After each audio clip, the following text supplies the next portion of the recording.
রুটি হচ্ছে হেড ভরা নাস্তা। রুটি খাইলে দুপুরের আগে আর হেডে বকে ধরে না, অথচ চা বিস্কুট খাইলে কিন্তু তাড়াতাড়ি আগে হেডে বকে ধরে যায়।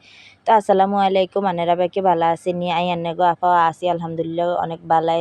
তো চলি আইসি আজ যে নতুন একটা ব্লগ ভিডিও লই, হুরা ভিডিও কান চাইয়েন অবশ্যই। ভিডিও কিনি চাইবেন, লাইক কমেন্ট শেয়ার করবেন। আর লাইক কমেন্ট শেয়ার করলে তো আনেগর লগে আনলগে বেশি বেশি বন্ধুত্ব হইব। তো আচ্ছা যাক, হেয়ার হরদি রান্দাল্লাই সব দোয়ালি করি লইতাম আছে। আজ কিন্তু রান্দিয়াম মনে করছিলাম ইটিনি কলিজা রাখছি, ওম্মা বার করি দেই, ওম্মা এগিনতে গোস্তে না, কোনো কলিজা তো নাই। যাকন কি আর করিয়াম, জামাইরে তো কইছিলাম দুপুরে ভাত খাইতে আইতো, হেতে দুয়ান্তম দুপুরে ভাত খাইতে আইব।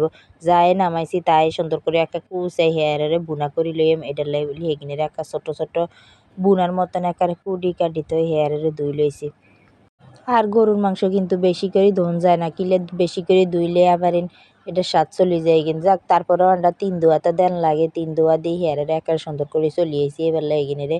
এনদি গ্যাসের চুলের মধ্যে আবার ভাত বইয়ে দিছে। আজ যে গ্যাসের চুলাতে রান্ধিয়াম কিলে মন মেজাজ ভালো না, এককারিনে খারাপ।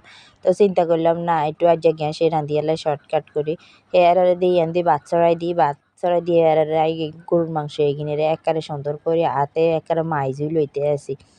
ব্যাগ রকন্য মশলা একা ব্যাজ্ঞানি একা হকিনারে লই হেয়ারে ব্যাজ্ঞানি পরিমাণ মতো দিয়ে একা সুন্দর করে আর দি মাইজুই হেয়ারে নাই চড়াইম।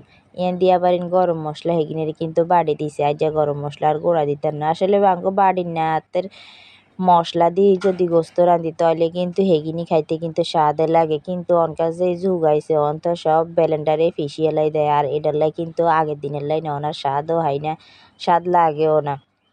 হেয়ার হরে দিও মা আন্ডা যদি অন ব্লেন্ডারে যদি পিষি পিষি লই তাহলে আঙ্গ হয়ে গিয়ে কত রকম না কথা কয় অনকার বউগো বেলে সুখ বেশি, অনকার বউরা কষ্ট করন লাগে না, সব ব্লেন্ডারে হিসিয়ে লাই দেয়। আর আঙ্গর সময় আন্ডা কত কষ্ট করছি, কত কদ্দুর কদ্দুর বাড়ি কদ্দুর কদ্দুর খাইছি। আগের দিনে তো ফ্রিজও আসিল না, ফ্রিজের মেদ্দে অন সব গোস্ত মানছে তো বছরকে বছর ধুই হেয়ারে দিয়ে খায়, অথচ আগের মানছে কত গরুর গোস্ত মানছে বিলাই দিত আর বাকি কিনা তারা ঘরের মধ্যে একারে জাল টাল দিয়ে 3-4 দিনেও দিয়ে হেয়ারে খাইয়ালাই দিত, আর কোনো রাখতো না। আর অনকার মানুষ ফ্রিজ আইও নে বছরের কে বছর ধুই দেয়, এই আরই মানুষের অবস্থা।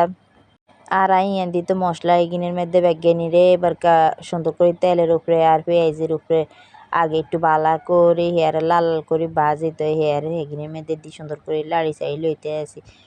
গরুর মাংস আর কিন্তু এত পছন্দের একটা জিনিস, এটা যেমনে লাড়ি দিব হেমনে খাইতে স্বাদ, হেমনে আর কাছে ভালো লাগে। একারে শর্টকাট খানা, এটার মধ্যে কোনো ভেজালে নাই। ইয়ান দিয়ে আবার আর ছোট বাচ্চা ওগা আছে, এটার লাই বলি একারে জালও একটু বাড়াই দিতাম হারি না। আমার জাল যেদিন খাই সেদিন কিন্তু তার পায়খানা টায়খানা একটু বেশি হয়ে যায়। যাক হালকা পাতলা জালের মধ্যে আজকে আর গরুর মাংস কোনো একটা বুনা বুনা করিয়ে লাইছি।